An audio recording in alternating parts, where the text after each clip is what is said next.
अरे कमी वापर पण अस्सल वापर। MDH काश्मीरी लाल मिरची पावडर।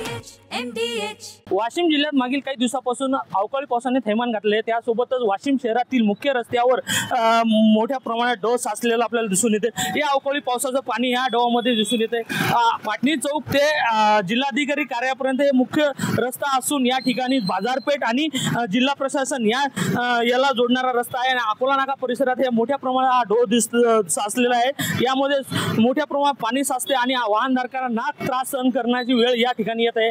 तसेच पैदल चालणाऱ्या नागरिकांना यातून चिखलातून वाट काढावी लागत आहे। अनेक वर्षापासून ही परिस्थिती या भागातली असून याकडे जिल्हा प्रशासन अक्षरशः पूर्ण दुर्लक्ष केलेलं दिसून येते।